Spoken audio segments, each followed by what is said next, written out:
So here we are in a scenario where buyers are really hurting to buy property because inventory is stupid low. Sellers are more excited than they've ever been because they're selling properties at numbers that are astoundingly higher than are accurate with the market. And now we got to find a way to figure this thing out. So getting back to the article here, what happens in the home appraisal coming low, Housing Wire gives a couple of options. Number one is offer to split the difference. And I love that. That's so cute, right? I mean, it's so nice of you. Hey, you know what? It didn't work out. Why don't we meet you in the middle? And maybe in the past, we would have entertained that, but today, no. See, you agreed to buy the property for $240,000. So if I'm your seller and I can make an extra $15,000 on this deal, I'm absolutely going to make sure you come up with the difference, right? Number two is ask for seller concessions to make up for the increased price. That's the equivalent of telling the seller you got to take a hit, right? And that's just not going to work in a market as hot as this one is. So you can forget about that one too, right?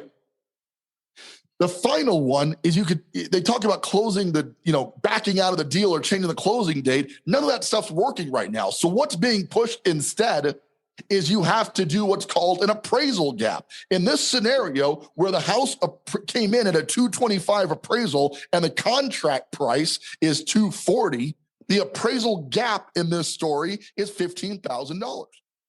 Check, 1 2 1 2. Turn it up. Welcome to the Foreclosure Deals Coach podcast. The tides are turning. The time is now. Your home for the mindset, methodology, and tools needed to invest in foreclosures. Don't you dare buy a house. Buy a deal. You need to get into this right now. Yeah. And now your host, the Foreclosure Deals Coach, Donnie Corum. Hello, and welcome back to the Foreclosure Deals Coach podcast. I am your host and Foreclosure Deals Coach, Donnie Corum, broadcasting from our studios in downtown Denver, Colorado, with my executive producer, the guy that makes all this magic happen, Mr. Jonathan Winston. Hello. How's it going? Oh man, it's going so it's a good day, man. Like, are you British? I don't know where that came from. That was just that just emerged from me right when you swing the mic my way. So apologies if it was kind of weird, guys. But it's a good day. Let's get to the episode. Hey, listen, if you're new to the show, welcome. First of all, we're so glad to have you. We are the Foreclosure Deals Coach podcast, where we specialize in discussing the mindset, methodology, and tools to be a successful foreclosure investor. Now, depending on where you are in life, right, you may be very new to real estate investing. Maybe you've never bought a house before. We've looked at our demographic of listeners, and we really span the gap. We got a lot of people who are real estate agents, obviously real estate pros, some mortgage brokers listening out there. Thank you all for continuing to tune in the show. And we have a lot of people who are buying their first home and are considering, we hope, buying a deal, not a house. See, that's the tagline, the very motto, the essence of the Foreclosure Deals Coach method is to buy a deal, not a house. Okay, so we are focused so much on that one of the things that's happening right now in the marketplace was featured in an article we published to our Foreclosure Deals Coach Insiders group. So you can go check that out, check out the article, give us your opinion on it. But basically, Housing Wire explained out what is a home appraisal gap. Now, that's going to be the title of the show, basically, is appraisal gaps and what a bad idea they are for the market overall. But listen, if you're in a spot where you're buying your first house, you're going to hear that term a lot. If you're a veteran in the industry, this is kind of a new thing that's just come up where the appraisal gaps are taking over the marketplace. And we just want to get the message out there on why it is such a bad idea to buy a house with an appraisal gap in general, but particularly right now. So let's get into it. Start this thing off here. First of all, with a Housing Wire article, what is an appraisal gap? Okay, so right out of the gate, it mentions that there's a couple of scenarios when you go under contract on a home. Number one, you've got to figure that the appraisal comes in at value. That would be the goal, that you get an at value appraisal on the property. Now, when you buy a house, for those who don't know, the lender wants to appraise the property to make sure it is worth at least what you are paying for it. Okay. Why? Well, if you think that they're doing this to help you, you've got another thing coming. Okay. These lenders, bankers, money in general is usually interested in protecting itself. Don't knock it. It's not a bad thing. It's just the reality of the situation that we're in right now. Okay. And in general, why would a guy lend you money on property that he didn't believe was worth what he was trying to sell it for? Right? It doesn't make a ton of sense for the bank to expose themselves to an additional risk by lending more than the property is worth. That makes sense, right?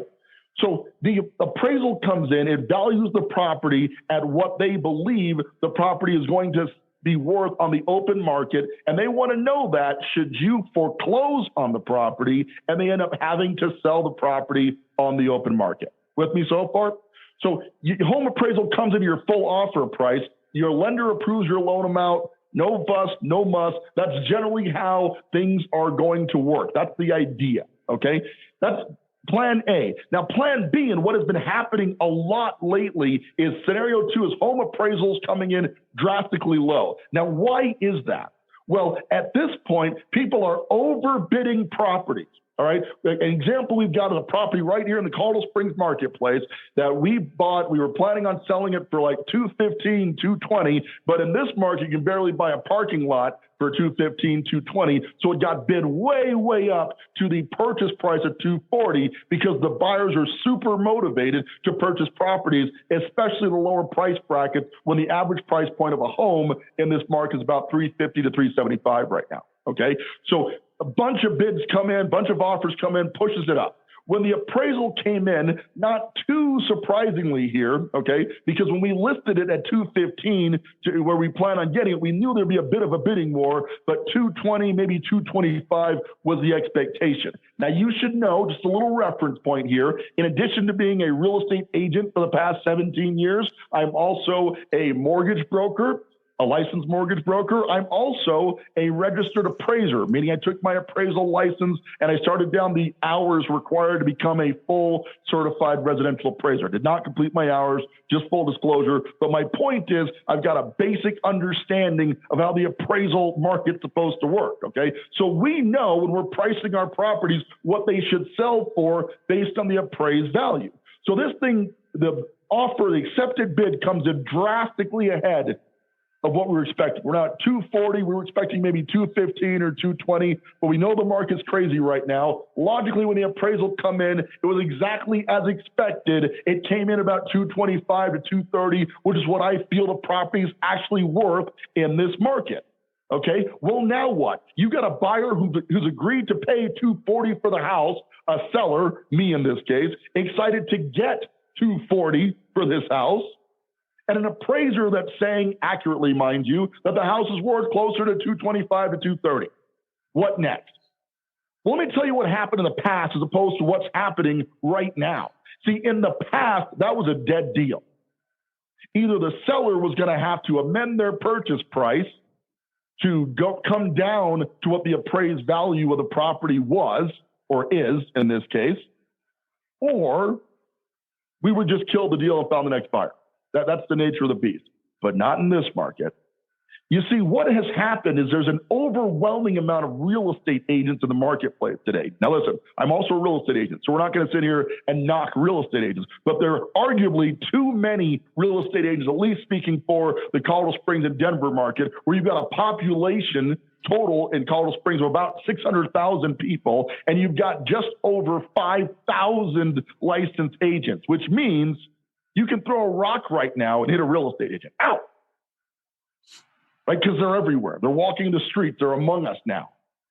Everybody and their mother, their cousin, their brother is going to real estate school. There are an overwhelming amount of real estate agents. Now, again, this is not anti-real estate agent, but just to say when the market gets as saturated as it is right now, the agents are now pushing the inventory to numbers that are not necessarily conducive to the market. Meaning, because these agents have to feed their families, because this is what they do for a living, right? because of those two circumstances, the net result there is they're going to make, or at least seriously request, that their buyers go drastically ahead of the purchase price of the property in the interest of what? Well, getting their buyer a home. That's the primary interest. Secondary interest, let's call it what it is getting paid, right? So here we are in a scenario where buyers are really hurting to buy property because inventory is stupid low. Sellers are more excited than they've ever been because they're selling properties at numbers that are astoundingly higher than are accurate with the market. And now we got to find a way to figure this thing out. So getting back to the article here, what happens in the home appraisal coming low, Housing Wire gives a couple of options. Number one is offer to split the difference. And I love that. That's so cute, right? I mean, it's so nice of you. Hey, you know what? It didn't work out. Why don't we meet you in the middle? And maybe in the past, we would have entertained that, but today, no.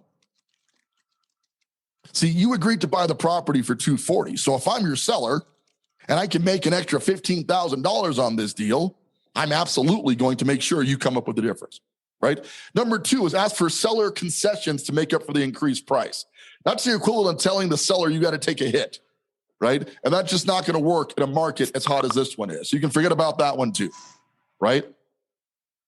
The final one is they talk about closing backing out of the deal or changing the closing date. None of that stuff's working right now. So what's being pushed instead is you have to do what's called an appraisal gap. In this scenario where the house came in at a $225 appraisal and the contract price is $240, the appraisal gap in this story is $15,000.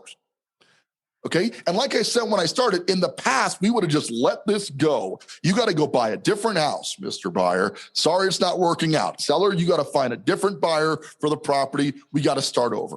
Okay. But in this market, being pushed largely by the agent population, and please note, I'm not blaming the agent. I understand where the market is, and I understand that when the market's being pushed at the level that it is, if it's not your buyer getting the house, another buyer is going to get the house. So it is what it is.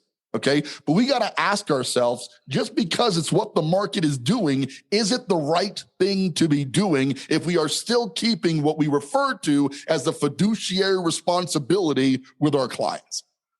Okay. And I will tell you that encouraging a buyer to overpay by $15,000 in this case is not only going against the idea of fiduciary responsibility, it is bordering on abuse, right? Pretty extreme though, right? And I can feel the eyes rolling in the crowd right now. I can feel where you guys are at, but I mean it. I mean it. It is so tough to be a retail agent, but it is much tougher right now to be a retail buyer. Okay. So what's happening now is the agent's going to the client and saying, hey, buyer, the appraisal came in at $225. We're under contract at $240. You've got to bring in a check for the remaining balance to fill what we're calling the appraisal gap. And because we focus here on don't buy a house, but buy a deal, this is the very antithesis of the foreclosure deals coach message. It's not only suggesting that you're not paying below market for property, which is what I encourage and preach and coach on, but that you actually pay more than the bank is acknowledging the property is worth as some kind of twisted way to make sure they get the house. Now, as if that wouldn't upset me enough, because it does. Okay. What really upsets me is a lot of agents are then purporting that based on the increase in the market today, based on the fact that the Colorado Springs market is going up by at least 6% a year, and one could argue 10 or even 12% a year right now, that is not necessarily a bad idea to overpay because the market's going to catch up. That is such horrible advice. I'm sorry. How can it catch up if you keep outpacing it, and keep overbidding it and overpricing it? Thank you. And while we're on that subject, what if it doesn't? What if it doesn't catch up? Are we okay as an industry overall with advising our clients to go above asking price so they can outpace the market? And if something happens, and what's something? I don't know, coronavirus? I don't know, stimulus packages running rampant, interest rates going up, unemployment rising. I could go on.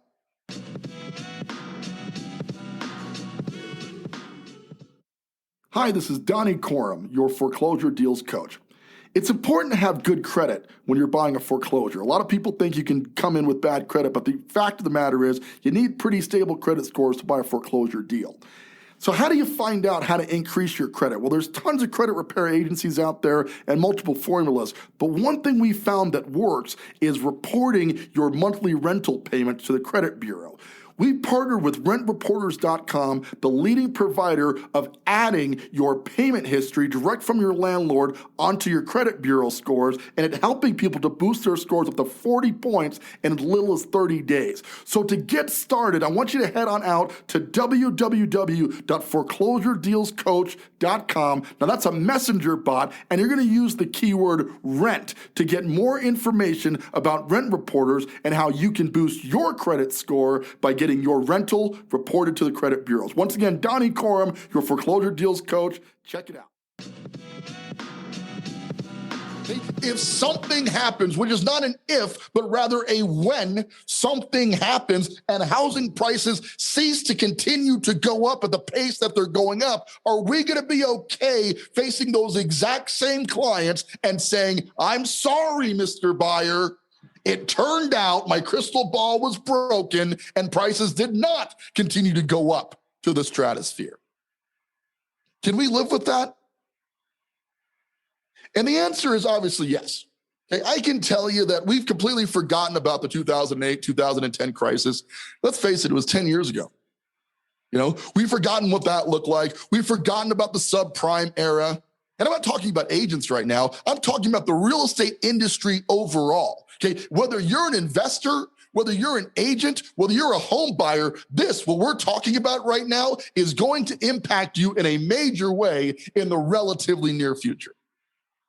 Okay, we will look back on 2021 in the appraisal gap era and go, now, why the hell couldn't we see that coming?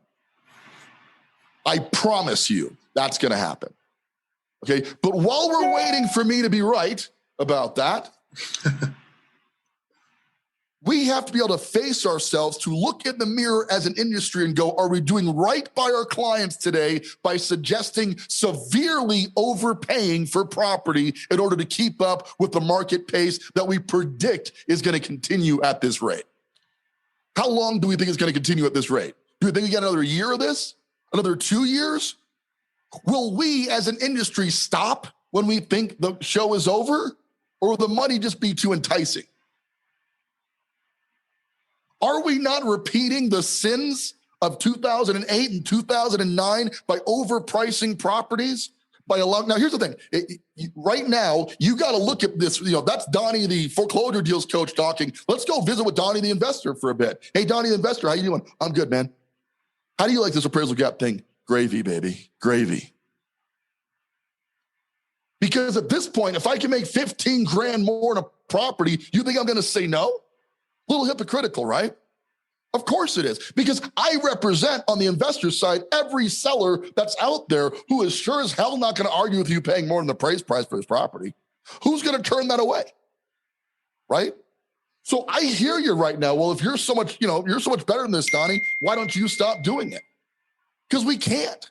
I'm just shoot straight with you. We list properties of what we believe the properties are worth. And in a lot of cases, we're listing them below what we think they're worth. And then this crazy nut job market is bidding them to prices we could have never predicted. That's the life we're in right now. And I'll be frank with you, I don't want it to stop anytime soon. I just know that it will.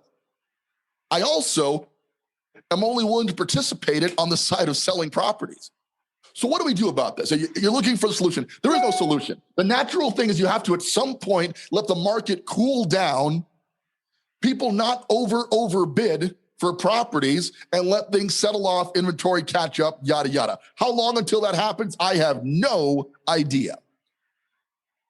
Okay. I just know that as it sits now, if you're on the buyer side of this equation, if you are a member of the Foreclosure Deals Insiders group, if you're part of this family, I want you to know that if your agent suggests overbidding for a property than paying an appraisal gap, I want you to put them on the phone with me so I can set them straight. Because my listeners, the people who work with me, my buyers are simply not going to do that. They're not going to do that.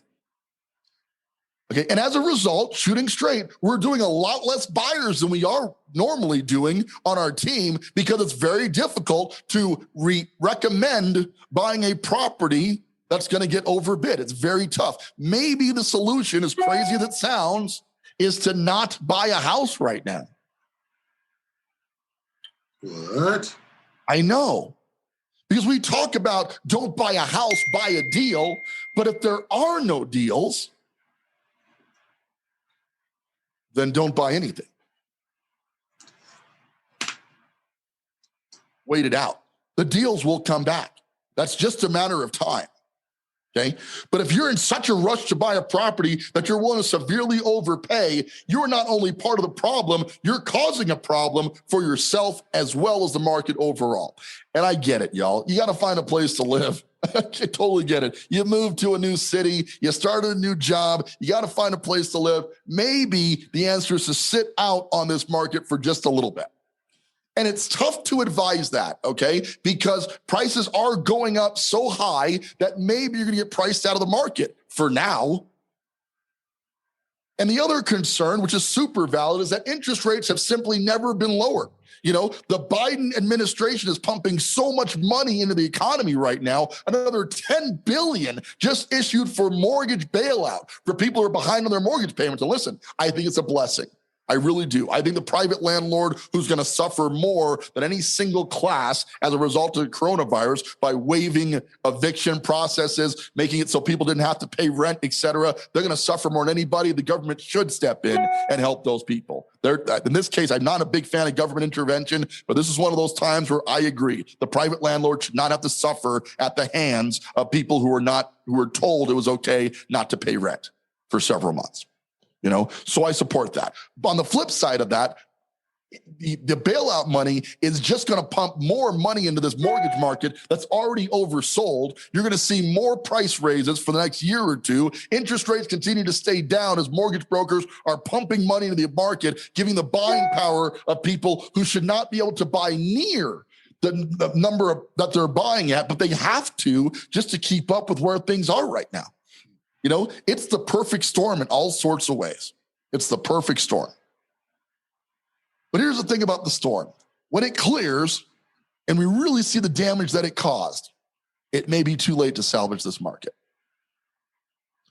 And I have to tell you, I was an agent, like I said, 17 years in the business. I've been doing this a very long time, okay? I love the real estate industry, but I'm fearful for us right now. I'm fearful that when this thing turns, people are going to look at the agent and go, this is your fault. I bought this damn house at well over the market. And that's not true. People are adults. They can make their own choices. You didn't hold a gun to their head and make them buy the house. But if they did it under your advisement, who do you think they're going to blame when this thing goes south? And where do you want to be when that day happens? Right? Do you want to be one of the retail agents still looking for your next deal? People are going to throw tomatoes and stuff at you. Is that what they do? They still do like tomato throwings? Have you been to a tomato throwing or anything recently? Nah, last time I saw it was like old cabbage, but it was like a weird part of town. So I don't know if that's like widespread or not. Well, we know it's going to be vegetables, right? So yes, vegetables for sure. Throw vegetables at you of some kind. Mm-hmm. Your real estate agent badge, right? So I still identify loosely as a real estate agent, just not as much as I used to. But those of you who still do, we need to be very wary about what's going to happen to our industry when they start blaming the independent agent for the inevitable crash that is coming down the pike here. Okay, and who's going to be there to pick up the pieces and comfort people during their time of need with stupid lowball offers to buy out their house? None other than our arch nemesis, Zillow.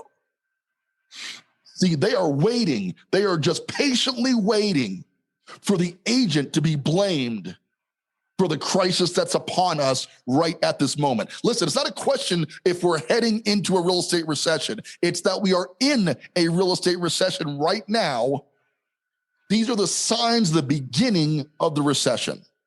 Okay, that it is honest to God fact. Right before the crash, there's this huge ramp up. Now, you're not seeing a depression in real estate prices. You're not seeing an increase in days on market. So the argument could be made that the market is operating as normal. It absolutely is not operating as normal. In 2008, we saw a very similar run up in the market just before the crash. Because the bankers, who always have a little bit more information about what's going on in the money market than everybody else. It pays to be a banker, right? It certainly does. Very, very, very well to be a banker. Back then, the Countrywide CEO was taking somewhere in the neighborhood of a $20 million annual bonus before Countrywide went bankrupt. He was flying around in a Countrywide labeled private jet moments before all of their notes started to get called due and they couldn't fulfill their obligations. So this great time that you're seeing is literally the calm before the storm. So let's get to the point. The point is, listen, don't buy a house, buy a deal. And if you learn anything from this show, if we teach anything out there in the society, don't buy a house, buy a deal. If you're an agent, don't sell houses. Sell your clients deals. Now, here's how you know it's a deal. It's priced at or below market right now. Actually, at market could be considered a deal, right? To bridge the gap, we are working with agents right now that we define the market price of the property before we start the rehab work. And then we sell it to them at market price. Why? Provide some kind of customer service? Are you kidding me? No. Because if you're willing to see past the problems that the property has now before we've done the cosmetic rehab that we were going to do anyway, then we would rather work with a buyer who can see that vision, buy the house as is, and then let us fix it up for them to their specs. And now you're not going to be in a bidding war. You're not going to be dealing with appraisal gaps. You're going to be at exactly what the property should have sold for to begin with. But in the end, you have to be able to see the deal, not the house. And that's tough for a lot of people. If you're a listener to this show, I believe you've already got it. But if you're just kind of getting started in the marketplace, you're going to walk into houses that don't, like, this is not the most gorgeous property you've ever walked into. That's the idea. That's the idea, is to not be the most gorgeous property you've ever walked into. Buy a house that requires some fix-up work. Do what we commonly refer to as sweat equity, which is one of the best shows we ever did on the show by listenership. Sweat equity, the ultimate part of the American dream. Fix the house up yourself and then sell it, ideally at a profit down the road, not taking a loss.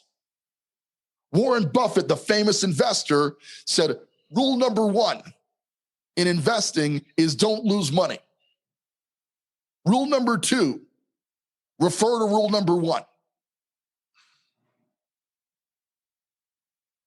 And it's never been more true than it is right now. So guys, let's avoid appraisal gaps. If it's where you're at right now and we're in Colorado Springs market, there's a pretty good shot that without appraisal gap, you may not be buying a house right now. Okay, I'll be frank with you. Taking some buyers out of the market, some agents out of the market would actually be a good thing for the market overall. So sit this one out. Do yourself a favor. Rent for a year. Okay? Do what you've got to do, because I'm telling you that you're going to overpay. Now, if you can find a deal, if you can look at the HUD foreclosure list, find something that needs some work, and you can see yourself doing that work, that's the way to do it. That's the way to build some sweat equity, but there simply aren't any. And in certain markets, I believe there simply aren't any. But know this, in every market, there's something priced below market. That's the very definition of having a market, right? You have got to start seeing the forest from the trees here, okay? Because we got to turn this thing around. Otherwise, we are barreling towards an absolute disaster. I hope you get it. I hope you'll join in with us. If you want to talk more about the appraisal gap thing, if you're dealing with an appraisal gap situation, please join us at the Foreclosure Deals Coach Insiders Group. We would love to chat with you, become part of the family. And listen, if you're going to buy a deal in whatever marketplace that you happen to be in, we don't call it the Foreclosure Deals Coach podcast for nothing. National-based coaching where we can help you to find a deal right there in your local market, tell you how to fund it, tell you how to fix it, but tell you how to flip it at a profit, not a loss. That's what our coaching product's all about. And I tell you, just the conversation is worth what you're going to overpay in this market right now. I can tell you that for certain. We can help you avoid that. With that, we're going to wrap up on that. I am Donnie Corum, your foreclosure deals coach, thanking you so much for tuning in again and again to the Foreclosure Deals Coach podcast and reminding you now and always, don't buy a house.